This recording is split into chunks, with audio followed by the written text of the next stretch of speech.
When it comes to iconic movie props in cinema history, some have stories that go beyond the films in which they appear. Take the original Death Star, which for years was presumed to have been destroyed, but was eventually discovered at a local antique shop in Missouri. It then wound up as a display in the lobby of a country western show, where it was eventually used as a trash can, before being rescued and given a happy ending. There's also the story about the Mary Poppins carpet handbag prop, which was given away as part of a contest in 1964. Oh yeah, it also contained $10,000 in cash, or just over 100 grand today. But the winner of the contest only wanted the cash, so the delivery guy took the bag home, and it was kept in a basement for over 40 years. Eventually the bag resurfaced on the show Hollywood Treasure, sold for $95,000, and thanks to Dan Lanigan of Cinema Relics, is now safe and sound in the Disney archives. Then there's the fertility idol from Raiders of the Lost Ark, which belongs in its own category altogether. You see, what makes this movie prop especially unique is that it contained a little-known practical effect where its eyes were supposed to move from side to side. Ultimately, this was abandoned, but when the movie was first released into theaters, some people swore they saw the eyes briefly move in the film, and it became a bit of a movie urban legend. Unfortunately, due to the inferior quality of home video, for decades it was virtually impossible to prove or disprove whether or not this effect was partially left in the movie. But today, thanks to more recent high-definition releases, we can. So let's do a mini deep dive into the history of the Raiders of the Lost Ark fertility idol, and find out what happened to it after the film, in this episode of Yesterworld.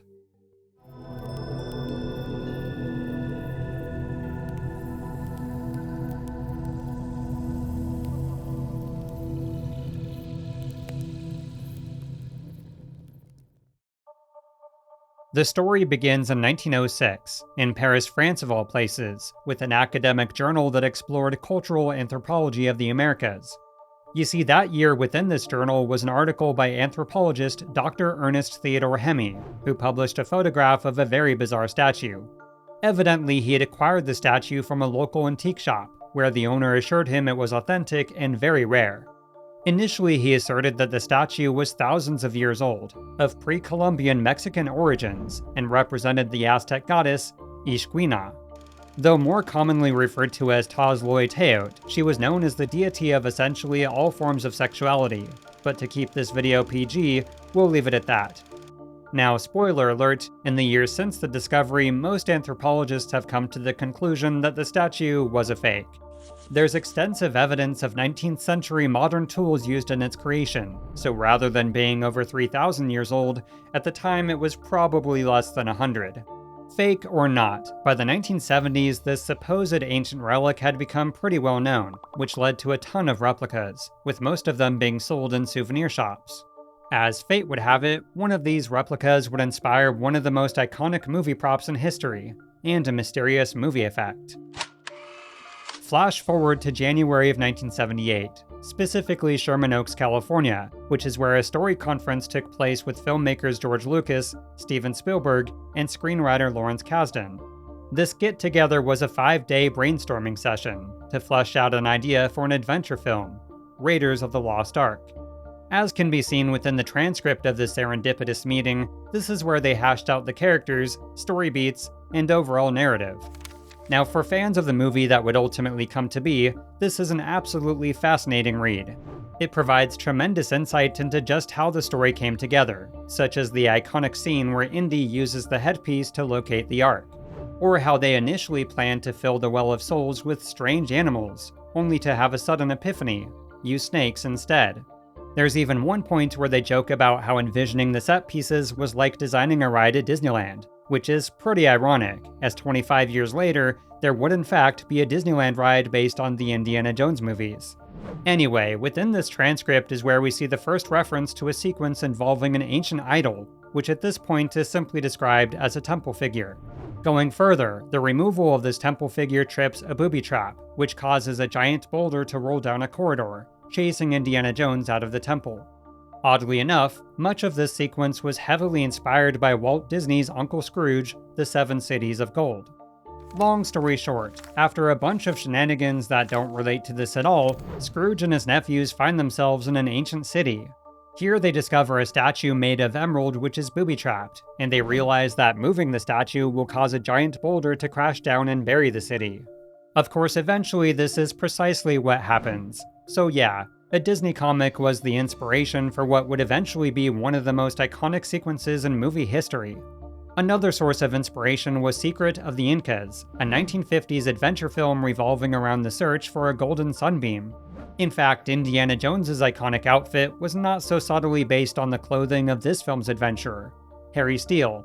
But let's get back to the idol. After this 5-day story session, Lawrence Kasdan took the best of these ideas and put together a first draft of the script.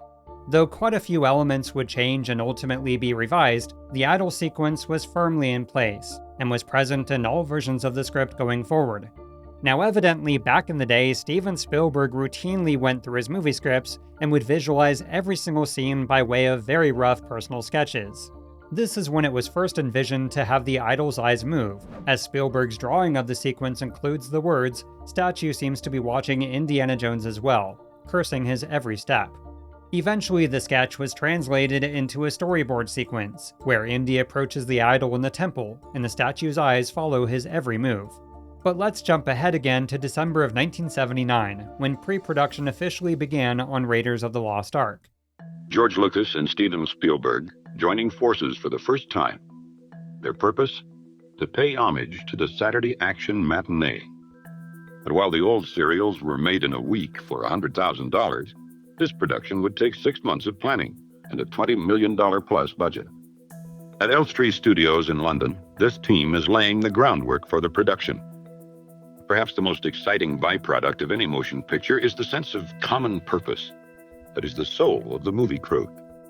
Now, there's no shortage of fascinating aspects about the film's pre-production history, such as the original intent to have Tom Selleck, aka Magnum P.I., aka Richard from Friends, play Indiana Jones. Look, I did what I did. I don't expect you to be happy about it.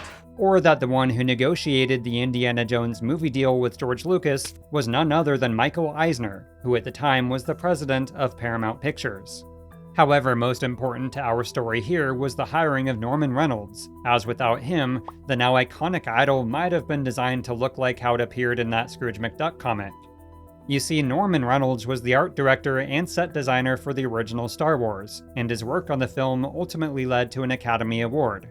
With the passing of Star Wars' original production designer John Barry, Norman Reynolds took over the position for the film's sequel, The Empire Strikes Back. During the pre-production of Raiders, Empire was still a few months away from its release, but Norman Reynolds' incredible sets were proving himself as one of the best in the industry. This is why George Lucas recommended him to Steven Spielberg to come aboard their Indiana Jones movie, as he knew Norman Reynolds could elevate the material for this film as well. In addition to overseeing the movie's exotic filming locations and elaborate sets, he was also in charge of designing the film's props. One such prop was a mysterious idol from an ancient temple with moving eyes. As the story goes, when Norman Reynolds was location scouting for Raiders of the Lost Ark, one day he found himself in a Mexican airport. There he noticed, in his own words, a tacky tourist souvenir, which was based on the previously discussed Ixcuina statue. Unfortunately, Norman Reynolds' early concept art for how he envisioned the idol is difficult to come by, although some brief footage in a documentary does offer a glimpse of his initial ideas. His final design of the idol had a much larger head than the statue it was based on, which was done to allow room for a mechanical effect to move its eyes. Speaking of which, the person in charge of creating this illusion was the head of the movie's mechanical special effects, Kit West. It was a rather simple contraption installed directly into the hollow idol, with the machinery attached to a pair of doll eyes, which allowed them to move back and forth. But to see just how this eerie effect was integrated into the movie, let's jump forward again to the filming of the scene itself. Harrison ran out left or right, so we should be on this side. Oh, and it's also, it's a run around Harrison, then here's your path. Let me see how it looks. Can we follow Harrison? Yeah, follow Harrison. Let me see how it looks. Though exterior shots of the ancient Peruvian temple were filmed in Hawaii, the interior scenes were filmed in Elstree Studios in England. Known as the Temple of the Chachapoyan Warriors, it's within this elaborate set that we get a pretty fascinating glimpse of the inner workings of the idol. As you can see, there's a mechanism with an RC servo motor that controls the eyes, which allows them to look left, right, and center. In some footage, director Steven Spielberg can be seen holding the remote, and in this particular clip, they appear to be discussing the effect itself. Now, unlike the infamous mechanical shark in Jaws, which constantly broke down and rarely worked as intended, most believe the idol's moving eyes did work as intended. The question is whether the end result of this far more simple animatronic effect showed up on screen as the way Spielberg envisioned. The reason I say this is because the one thing we do know for sure is that the footage of the idol watching Indy was left on the cutting room floor. That is, except for one single shot. Flash forward to June of 1981, when Raiders of the Lost Ark was released into theaters. Imagine you were there back then, watching this new movie on the big screen with others, with no idea just how iconic this Indiana Jones character was about to become. Eventually, you're taken inside an ancient Peruvian temple, and off in the distance, you glimpse the object of Dr. Jones's archaeological search, the Chachapoyan fertility idol. The scene continues to play out, and as Indiana Jones steps over the diamond-shaped steps to avoid a booby trap, you're given another glimpse of the idol. But wait, hold on. Did the eyes of the idol move? After the film's release, whether or not the fertility idol's eyes did or did not move in Raiders of the Lost Ark became a bit of a movie urban legend. It was a sort of lesser-known predecessor to the infamous 3 men and a baby urban legend. Let me explain. Long story short, when the movie was released on home video in the 80s, some people swore they saw some sort of ghost behind some curtains in the background. Of course, as can be seen in higher quality transfers, this was just a cardboard cutout of Ted Danson's character near a window. In fact, as a way to put the urban legend officially to rest, eventually Disney released a still from a deleted scene, which shows this character prop up close. As far as Raiders of the Lost Ark, at the time the only evidence in favor of the moving eyes was in the book, The Making of Raiders of the Lost Ark. Within this was a single photograph of Steven Spielberg with a remote control, lending credibility to the notion that the idol was in fact a practical effect. However, whether or not this did in fact appear in the finished film, even if for a brief second or two, would take decades to confirm. Of course, one phone call to Steven Spielberg or even some sort of interview could have also answered this mystery. But I digress. Because now you can buy full-length uncut movies on cassettes. Movies like Pat and Hello, Dolly, and lots more. With Select Division, you can go to the movies at your house. Raiders of the Lost Ark was released on the revolutionary new medium of home video in 1984, which meant that for the first time, fans could finally watch the movie at home. Unfortunately, for those who possibly wanted to prove or disprove the moving eyes of the idol, the movie's Betamax and VHS quality made this virtually impossible. The movie's Laserdisc release was only marginally better, so at the time, there was effectively no home video format that could definitively show the effect.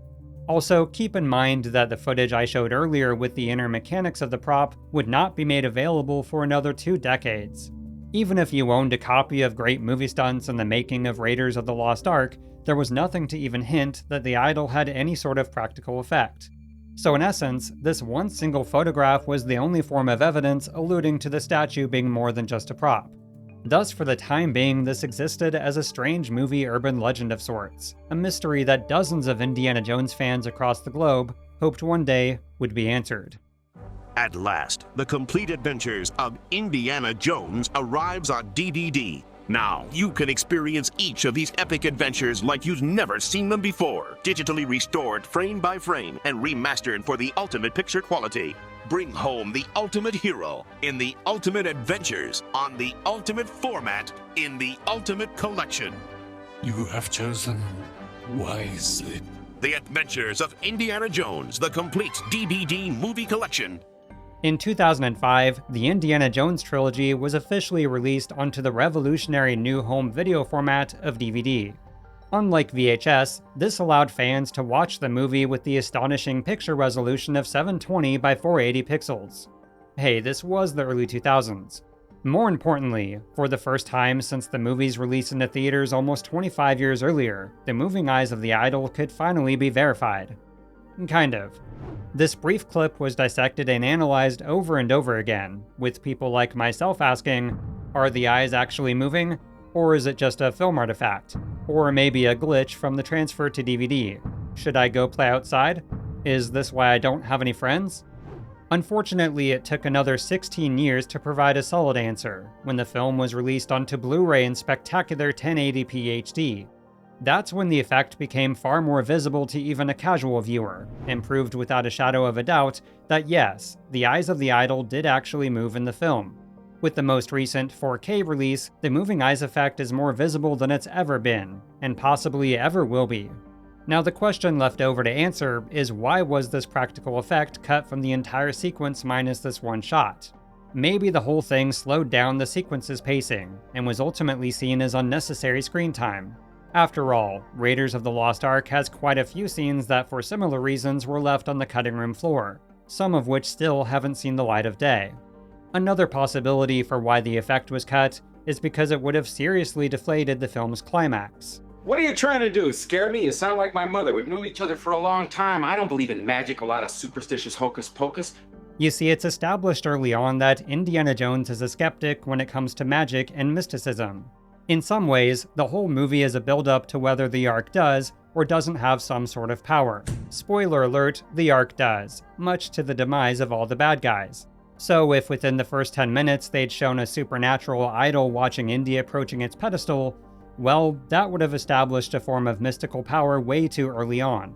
Of course, it's also possible the effect was cut for a more simple reason, that maybe it looked a little goofy, and was too reminiscent of those cheesy eyes behind the wall painting gags. Either way, the one brief glimpse that was left in the movie offers a fascinating view into what could've, and almost was. Now you might be asking, does the fertility idol prop with the moving eyes still exist today? Well, that's actually another part of the story. Flashback to the year 2003, when one of the idols that was supposedly used for the production of Raiders of the Lost Ark was put up for auction online. It was the very first known public auction of the iconic movie prop, and sold for the price of $7,500. 3 years later, another supposed idol used in the film appeared within another auction, and sold for $10,000.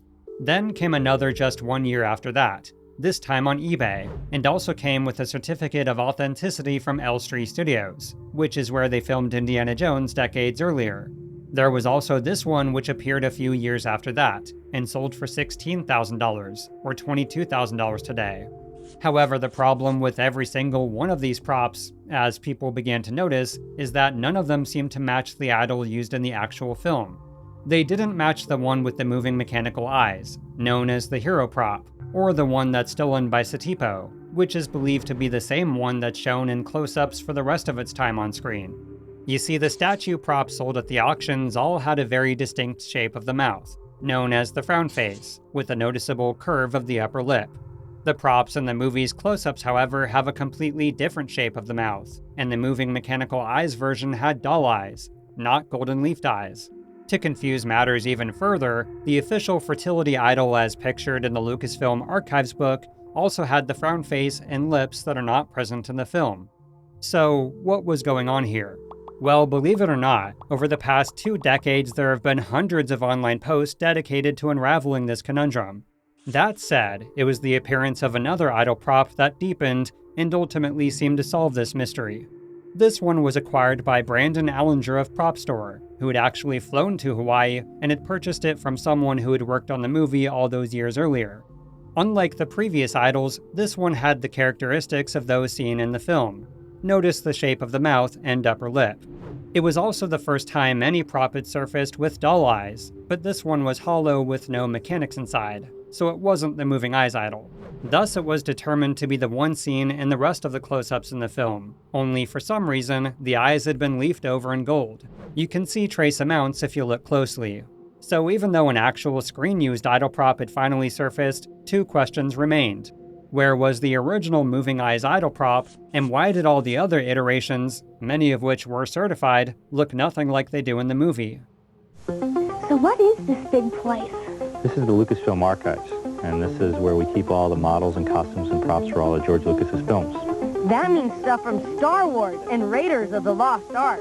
Is this some stuff from the Indiana Jones? Yeah, this is the Golden Idol from Raiders of the Lost Ark. This is what Indy's trying to get at the beginning. Which he steals, right? Now, if you happened to catch this local news special on the Lucasfilm archives in 1996, you would have had your answer. Outside of this, for most of the early 2000s, specific information regarding the original idol's whereabouts was difficult to come by. But then in response to the prop store idol discovery, a photo surfaced from the Lucasfilm archives that was taken a few years prior. On the right is the actual screen-used mechanical moving eyes idol prop, and on the left is the one that was used for the stunts. The authenticity of these idols was confirmed by Don Bees, who was a former Lucasfilm archivist and special effects artist. Notice how the stunt prop in the archives has the frown face and curve of the upper lip, which matches the characteristics of the ones that were put up for auctions in the past. This explains why its frowny face never appears as a close-up in the film, as they were simply the idol props which were used for, as their name implies, stunts. In fact, for decades it was believed that none of these could be seen in the movie at all, but user Indy on the RPF forums made a discovery in 2012 with the release of the Blu-ray. For one single frame, when Indiana Jones is jumping in front of the boulder, you can clearly see the idol with the frown face and curved upper lip. But just how many of these auction props were actually used on set, or were simply made from casts of the originals, is up for debate. Now, it's also worth mentioning why the idols in the Lucasfilm archives look so, well, unusually new. According to Don Bees, evidently by the early 90s, these idols had understandably lost much of their former luster, especially the moving eyes mechanical prop. But then it was decided to refurbish them for the 1993 George Lucas expedition in Tokyo, which is also what they did for hundreds of other props that were to be displayed. Unfortunately, the company that was commissioned for the new gold plating smoothed and sanded them a bit too rigorously, which is why the ones in the Lucasfilm archives lack so much surface detail. Don Bees also confirmed that the idol in the Best of the Lucasfilm Archives book was actually a replica made while the originals were being refurbished. Now, fun fact, the prop store idol was featured in a video by Cinema Relics, which is an awesome channel dedicated to the search and preservation of historic movie props. They're also the team who is responsible for the fascinating yet criminally underrated Disney Plus program, Prop Culture, which was unfortunately taken off Disney Plus without a trace, and serves as an example of the dangers of relying on streamed content, instead of actually owning the media for yourself for future preservation and enjoyment. Unlike the idols in the Lucasfilm archives, it was decided to leave this one unrefurbished, which personally I think is often the ideal choice to retain its history and authenticity. However, at the end of the day, when it comes to the one used for the abandoned moving eyes effect, thankfully there's no debate as to where it now lies, which means its safety and preservation, knock on wood, or fiberglass I suppose, is left intact.